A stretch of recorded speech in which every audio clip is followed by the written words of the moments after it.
Hello, everybody, and welcome to the inaugural episode of 1800 Seconds in the Ring. My name is NORCAM Jason, and you're watching wrestling's most contentious 30 minutes, where you get the news and opinions that you need. I would be remiss if I did not introduce my co-host today. Two-time considering I'm your co-host. Two-time published author, the bane of WAAF signals. Ladies and gentlemen, the unprofessional broadcaster, Eddie Brophy. Well, I wasn't ready for that, but thank you for such a lovely and warm introduction, Jason. Yes, apparently I am the unprofessional broadcaster, Eddie Brophy, and I am happy to be joining Jason on this endeavor. And yes, there is a good chance that I will upset several wrestling fans in the internet wrestling community just on this inaugural episode. So let's go. Let's get into it, my friend. All right, let's not waste any time. We're going to jump into headlines. We're going to cover the hot topics. And since it's a first show and there's a hot pot of a lot of things going on, to me, I jump to the main topic of discussion, and that is Cody Rhodes leaving AEW. What do you think about it, Eddie? We've had many conversations about this off camera. This is going to be interesting because if this does not pay off in the dividends that I'm sure Cody's hoping it will, I'm wondering if this is career suicide. I mean, he's one of the co-creators of AEW. He's helping create this new innovative competitor in wrestling, and then he just jumped ship just like that. So it's a little concerning because WWE does not have the greatest track record with talents who honestly believe that they're going to be main eventers. And, you know, in order to get Cody out of that role at AEW, I'm willing to bet it had to be, as JR says, cash or creative. So which one was it? Perhaps both. Perhaps, and that'll be the interesting experiment to even see. You know, it's rumored he's going to show up at Mania. He's going to be Rollins' opponent. It'll be. I give it 6 months to see if this is going to pay off for Cody Rhodes. What about you?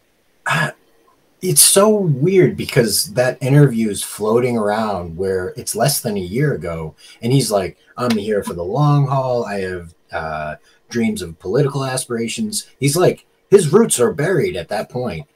Right. Something changed real fast. I have my theories on exactly what had changed, but it actually did inspire. So at some point in the show, Jason's going to turn over to me. I'm going to do a top 5 thing, but I came across something I hadn't thought about before. Greatest wrestling conspiracies, because there's a conspiracy floating around right now about Tony Kahn, owner of AEW, and Cody Rhodes. So at some point in a future episode, I'll tackle that one. It did get me thinking a little bit about what was kind of going on behind the scenes that acted as the catalyst for Cody finally saying, you know what, I'm out. I know the term punk money has been thrown around, but I think there's more to that. I kind of feel like there's a legitimate dislike between, at least one way.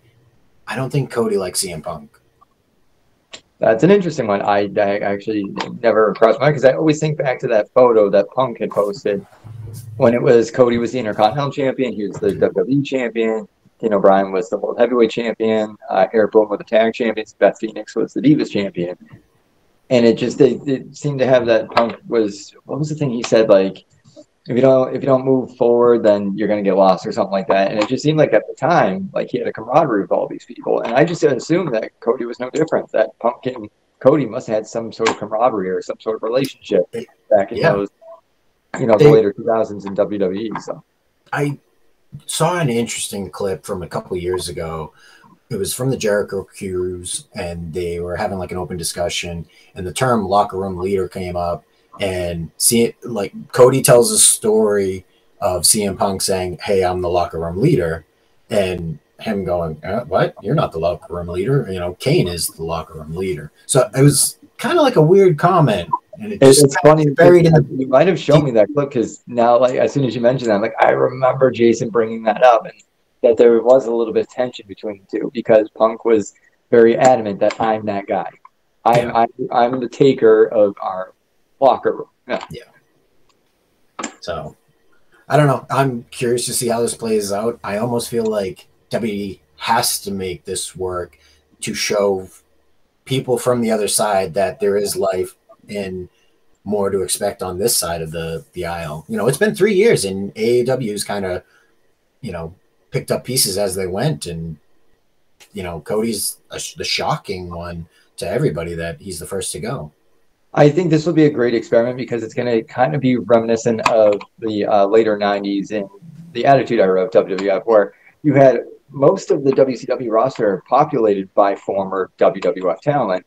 And then the homegrown talents, like your Jerichos and what have you, those were the people like Benoit, Malenko, Guerrero, who were jumping ship to WWF. So it would be interesting now that WWE is looking at AEW guys if they're going to be able to show some of the more homegrown guys, hey, we have opportunities here for both cash and creative. You know, look what we did with Cody. So that would be a real interesting thing to kind of, you know, get to see.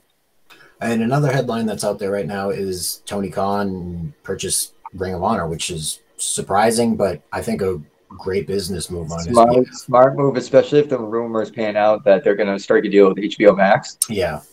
Because obviously the big thing was when the network got bought out by Peacock, or they sold the rights to Peacock. I think that'll make AEW a true contender against WWE if they could have a similar platform where they also have a library of tapes to another wrestling organization.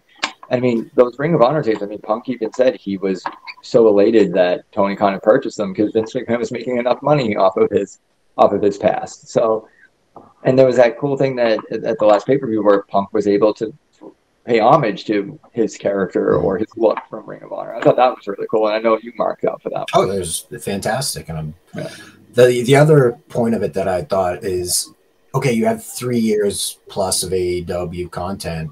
Now you have legacy content. Now you have the ability to tell documentaries and dive deep into the different members of your roster. So it's going to be interesting to see that. I'd be really interested to see if they actually are able to get a deal with HBO Max, because I think the second that they jump in the streaming platforms, that's when you're going to see some serious contention against WWE and the network and Peacock and all that. And then sadly, the other note is the passing of Scott Hall. Sad when we were all, I mean, everyone who's a fan of wrestling, we were all following it. What gutted me was when Sean Waltman, X-Pac, had revealed how he broke his hip. That was what, and when you found out that the pandemic had caused Scott to relapse and he fell. And I mean, he was there for a few weeks on the floor. Like he had no one. Wasn't able to reach a phone, wasn't able to reach out to anyone. And yeah, that was pretty devastating. I was a little taken back that we all found out he had passed by the opening graphic on Raw. It was a weird, ominous, strange thing, and confirmed like seconds later on Twitter by Sean Waltman. Right. Yeah. Obviously, that was. It's always a bummer. I mean, especially when you've had a few of these now. I know, like with Taylor Hawkins, the drummer of Foo Fighters, passing away. It's just like, you're just coming to terms with Scott Hall and this one, and and it sounds silly, but when you're a fan of anything, obviously pro wrestling, music, television, whatever, it's tough. But it was really cool to see a lot of the wrestlers and fans reach out, and obviously not the invasive ones who Sean Waltman was really trying to defend himself against. But it was really nice to see the wrestling community and fans alike, celebrate his career. Yeah, Scott. I mean, the legacy speaks for itself. A legendary WWF character moves on to NWO and blows up the wrestling world. Probably should have been a world champ, but he will be missed. So moving on to the next topic, WWE. I know you're always interested in the Hall of Fame. I know where your mind's going to jump to immediately, but let's start from the bottom, work up. Not that anybody's on the bottom, but the Warrior Award and Shad Gaspar. If you have any takes on these, please jump in.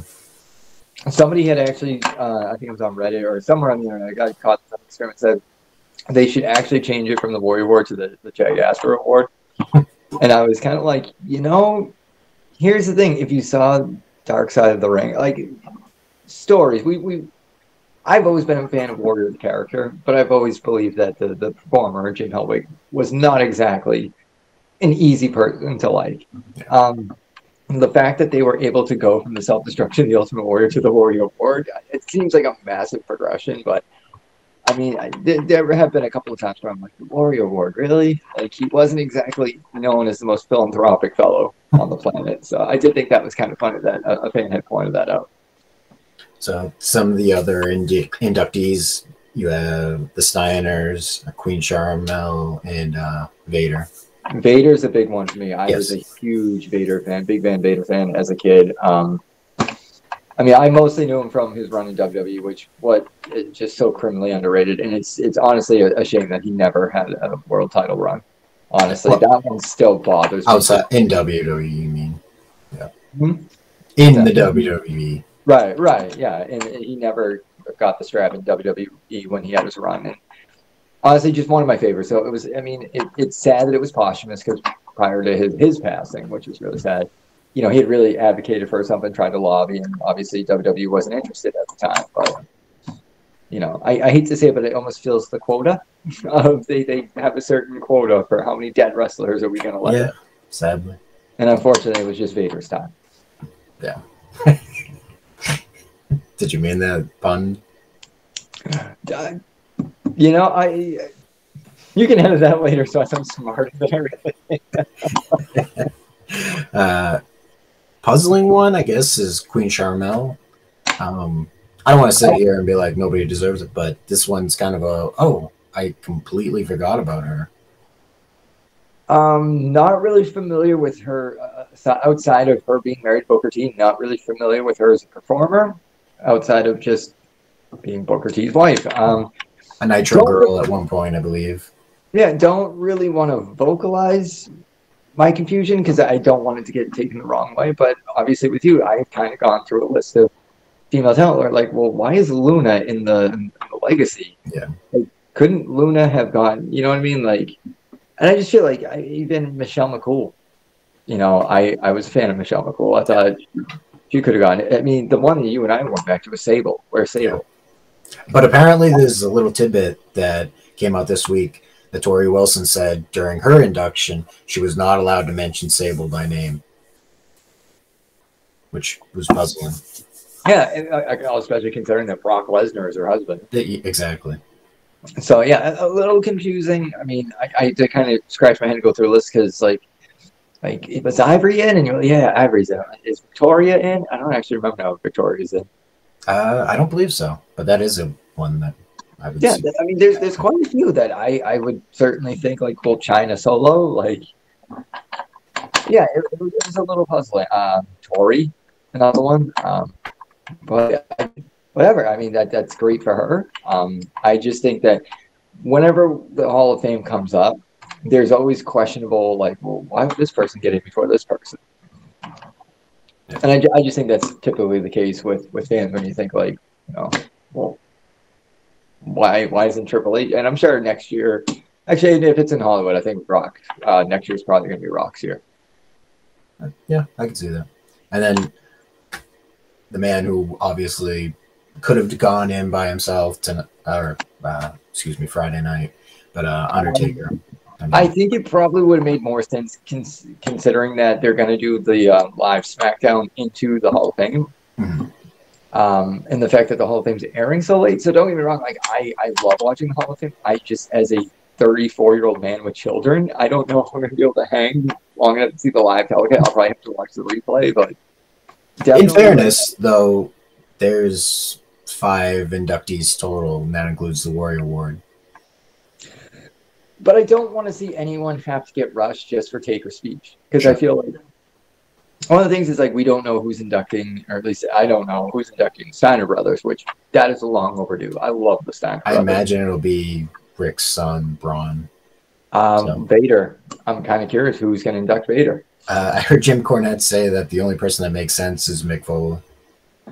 I see that. I was thinking one or two people. It's got to be Mick Foley. It's got to be Jim Cornette himself. So. So yeah, and obviously Vince is doing Taker, which you know that induction in itself is going to run kind of long. Oh my god, yeah. So yeah, very excited. Even more excited because the WWE shop is now re-releasing some of the old school Taker shirts, and I happened to see one that I had always wanted from the years when my parents and I used to shop at Bradley's. So, granted, I'm not going to be paying that thrifty $10 for it if I decide to get it. I think it's price tagged at like $30 now, but. So another topic is the 2-night mega event of the stupendous WrestleMania 30. Okay, where did that? I have to ask because maybe I wasn't following too closely. Where did that even come from? I have no idea. It just kind of materialized in my head. Like I didn't know if that came from Kevin Owens, if that came from Seth Rollins, or if that was just like, I just slapped stupendous on it. I think it's the latter, some kind of marketing thing. Matches that you're looking forward to there's a lot of filler. A lot, yeah. Celebrity involvement is probably the highest I think I've ever seen it. I will say that I'm sorry, I'm not, with the exception of like Cyndi Lauper. I dare I say this. I thought Snooki was a surprise when she was in the match. I wasn't expecting it to not be a complete dumpster fire. Dennis Rodman, even Jay Leno was kind of interesting. But in terms of celebrities, I always have been someone who the less celebrity involvement, the better. Like like when they show them ringside, like they're here for the show, like they're like that's always cool. But like in terms of taking a spot that could have gone to someone else, it's always left kind of a bad taste in my mouth. Yeah. Although I will say I'm mildly interested in the Johnny Knoxville stuff. So. Only because now it's a stipulation that isn't it like a no DQ match, Street Fight or something. But. So as I mentioned to you, if this was a cinematic match, they could have done like really, what was Bruce Richard call it, the haha, like with all the gimmicks and all the haha and all that crap, including all the jackass stuff. So like, I mean, we might still get that. And we are rapidly expiring time, so let's run through the rest of this card real quick. AJ and Edge, any quick thoughts? Looking forward to it. Yeah, that's probably going to be the best in-ring match. SmackDown Women's Champion Ronda and Charlotte. Not as excited because we've pretty much already seen it, but I mean, it'll still.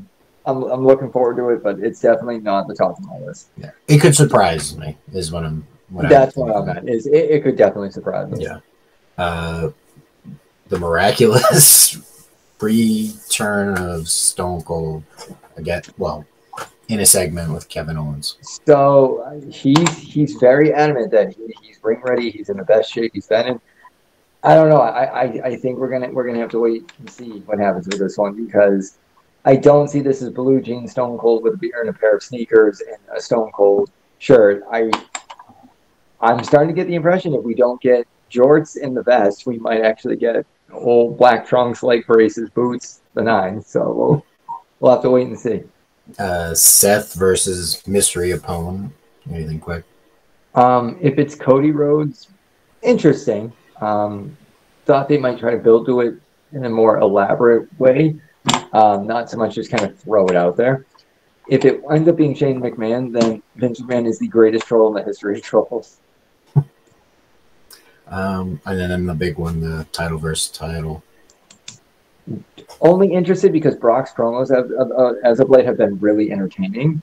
Not so much excited for the match, but excited to see what this could mean for the champion going forward and unifying the two titles. And if they come out with a brand new title instead of constantly carrying the two titles around, or just kind of interested in seeing, because WrestleMania is usually the catalyst for like the future of the company, where the company's going in terms of, the next era. So I kind of think this is Roman's match to win. I do. It's unnerving because you've built Brock into such just an ungodly level of like impervious. So it's just to give Roman that rub just seems like, man, they are really doubling down on this guy. And as much as people come around him, I still have my doubts about Roman. So true, but you've told this Brock versus Roman story for years. Roman needs his definitive win over Brock, and I think this is it. No, and I couldn't agree more. I necessarily want the guy to be Roman? I'm still not completely sold on him, but you know what? I was never sold on Cena either. And then when he came back to wrestle Roman was when I was like, oh my God, I miss Cena. All right. We will quickly jump to the next topic, AEW. What's catching your eye right now? Anything catching your eye? The promos. Eddie Kingston's promo, William Regal's promo, just the promos. Yeah. That's been, I mean, obviously the wrestling has been phenomenal, but I choose the promos that were, they're not stories. It's genuine. It's coming from somewhere of truth and just, it's a different kind of wrestling for me. And I was becoming a fan prior, but now like I have it tuned on right now. I'm kind of like peeking over every, like what do we got to see? Tony Khan needs to cool it with the surprises, but that's the fun of it. There is a surprise and a reason to watch every week, which I can't say I find that on Monday. No, absolutely not. So to give a couple quick things that I'm loving right now, Danielson and Moxley team up. I think that's going to turn to something phenomenal. I think the title picture or the main event needs a little help. I feel like it's been a little weak. It's probably the weaker of the elements in the show. Nothing against Hangman, but I think he needs a better dance partner. Oh, God, yeah. Yeah. I love the MJF Punk stuff, and I'm excited to see where he goes now. I was just going to say, I feel like MJF Punk, I'm just trying to think here, like of potential Darby. I mean, there's a lot of guys in there, Kingston, that I like, but yeah, you got to switch it up. You got to get him a good partner. And then we'll switch to our off topic. This week, I'm going to bring up the downfall of Triple H's era of booking. Anything to toss on there? The downfall of this era. Honestly, if you want my honest God opinion on that, Vince, I think that Triple H was doing a phenomenal. Were you in reference to NXT? You mean everything? Because I listen to this list. You have NXT, NXT UK, the Mae Young Classic, and 205 Live and the Cruiserweight division. All that has been wiped clear, basically, except for NXT UK, and which is limping along. I don't blame that on Triple. I blame that on Vince. I do too. I think that's all Vince. I think that Paul Levesque, Triple H, who recently retired, I think he was taking wrestling back into a direction of pro wrestling, which of course is not something Vince was really high on. And I think it's just Vince, he's a carny man. Like, he wants to keep the strictly entertainment, keep the stockholders happy, keep the merch going. I don't think Vince really believes in professional wrestling. I think I absolutely know he's more of a spectacle guy.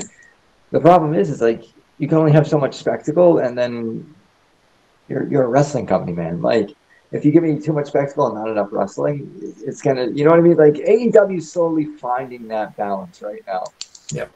Where they start off as like a little too out the gate, like, okay, like with the high flying stuff. And I can agree with a lot of the old school wrestlers, like, kind of keep it a little more grounded. And then you got the wrestlers that are starting to do that. And it's just, it's finding that fine balance. Like, not every match has to be a Hardy Boy ladder match. Yeah. I do think that part of the downfall of NXT was the unsustainability of it. He kind of had this great, platter of different items to pull from, guys in TNA, New Japan, Ring of Honor, and mix them, mash them into super indie. But yeah, that's not really there for him anymore. No, and I mean, I had read that he had originally wanted to purchase Ring of Honor years ago. So again, I think this is a Vince call, and it's Vince. Bruce Pritchard's fingerprints are all over it now. Yeah. So I mean, and the majority of your guys from NXT, your top guys that got to Raw or SmackDown or got on the big show, so to speak, from the minors to the big show, it's what it wound up happening with them. You know what I mean? I mean, Finn Balor, like, holy crap. Like, I remember being so excited when he came to, you know, from NXT to, you know, SmackDown Raw. And it's just like, what's going on with him lately? You know, like, it's just a lot of those performers lost their shine, so to speak. All right, I'm going to move on to our next topic, which is collection, or the collection. Today I'm going to show off some firsts from my first WrestleMania. When I initially went as a hardcore Red Sox fan, I was like, I cannot buy anything that says New York. So I pulled off this shirt right here. This is from WrestleMania 29 in New York, New Jersey. But the pandemic got me itchy-fingered, and I started buying everything I could WrestleMania 29 related. So I purchased the hat. Of course, the official T-shirt. You know what's funny though, and I was on Reddit earlier today, Squared Circle, and was reading, somebody brought up a great point that the Punk Taker match really was the only breakout match on the whole card. Yeah, that saved the show for me. I was going to say, a lot of people who went there said it was freezing. Yep. The card was not good.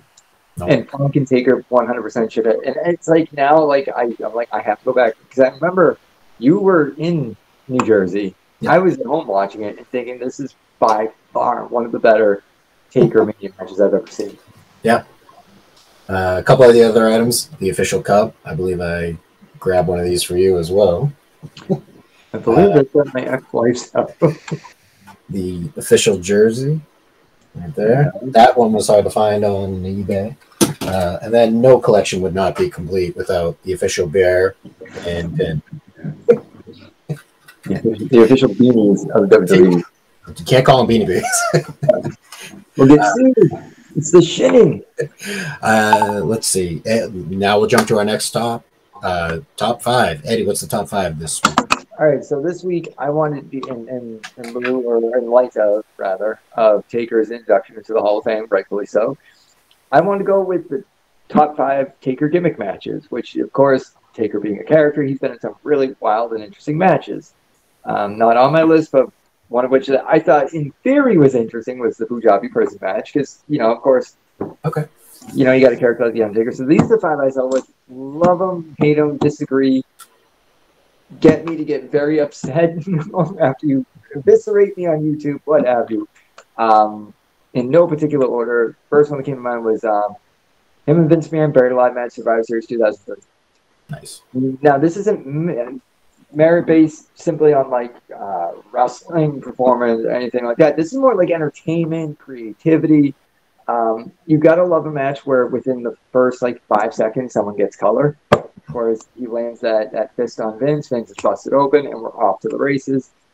Anyone who's familiar with Buried Alive matches, typically that's a gimmick change for Taker. And at this point, American Badass was a novelty. I get why he needed to change his character in the early 2000s. I don't think you could have had a Dead Man Taker during the invasion angle. I don't think a lot of the stuff that Big Evil or American Badass Taker did, you could have necessarily done with Zombie Taker or Evil Taker, but so that was my first pick. Second pick, obviously, big one, HBK casket match for Rumble 98. Hands down, just one of my favorite matches, aside from also one of my favorite casket matches I've seen. I just think him and HBK had a chemistry that will probably unlikely ever see again with 2 performers. And of course, that was the match that was famous for Kane burning the casket with Undertaker inside and Shawn Michaels breaking his back, which is going to wind up in a conspiracy top 5 because I've read some interesting stuff. The next one, Kane, the inaugural Inferno match at Unforgiven 98. Again, not based off of performance, because obviously how well can you perform in a ring that's completely engulfed in flames? This is truly a novelty thing. It saw the return of Vader. That was really cool, because I did enjoy the Kane-Vader rivalry, as short-lived as it was. AJ Styles, Boneyard, WrestleMania 2020. Interesting because it is Taker's final match on WWE television. And he went out on top because if that had been a conventional wrestling match, I'm sorry, it would have been a really, really, it would have been marred because Taker's body has just deteriorated, and even Taker knew he was dragging ass toward the end of his career. And finally, and if you were there to see it, these matches are not, the pre-taped and then in the ring matches are not fun to watch on the Titantron when you're seeing them live, but I have always had an affinity for the initial Mankind character, so the Boiler Room match between him and Taker at SummerSlam in '96. I really dug it. It was interesting. As somebody who flip-flopped over the years since 1992 as a wrestling fan, there was always a wrestler, a match, or something that got me back into wrestling. In '94, it was the very first ladder match with obviously Razor Ramon and HBK that got me back into wrestling. In the later '90s, for whatever reason, Goldust I was really enamored with, and of course Mankind, and this is a match that stuck out to me. So nice. We'll jump to the next topic. What to watch. For my pick this week on what to watch, while not a great match, definitely not a bad match. Probably a contender for match of the night, though. From WrestleMania 9, the dark match, Papa Shango versus Tito Sando. It's only notable because it is the first match that Jim Ross called. You can find it online. It was recently unearthed or uploaded to the network. You can find it. I recently searched it, but that's my pick. I think it's a cool little Easter egg of a match. Anything to suggest yourself this week? Now, are these strictly matches, or can it be like anything wrestling related? Matches, segments, anything. A little. I want to go documentary because I recently revisited Wrestling with Shadows. Oh, nice. And still, hands down, one of my favorite documentaries. Perfect. Definitely. The finish. We'll go to our final thing. Anything closing thoughts on WrestleMania weekend? Really looking forward to not just Taker, the stories or the speech he'll deliver, and to see Mark Calloway, the man and not the character, address the universe. Really kind of interested to see how Vince keeps it together, because this was his baby, creatively speaking, and just his relationship with Mark over the years. And of course, I don't know how. It's just good. It's not like I'm necessarily a Cody Rhodes guy.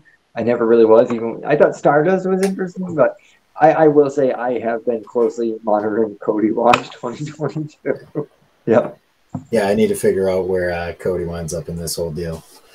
So speaking of AEW, and to plug our Twitter, 1800 seconds ITR at IT, or you get it. Look here, or gmail.com. 1800 seconds ITR. You can email questions, but this week I will actually be live at Dynamite, so I'll post some pictures exclusively on the Twitter. You guys can ask questions all WrestleMania weekend. Bam. We have well exceeded the 1800 seconds time limit. This has been fun. Eddie, always a pleasure to chat with you. What's that? I said, always, my friend. All right. Well, thank you, folks. We'll catch you next time.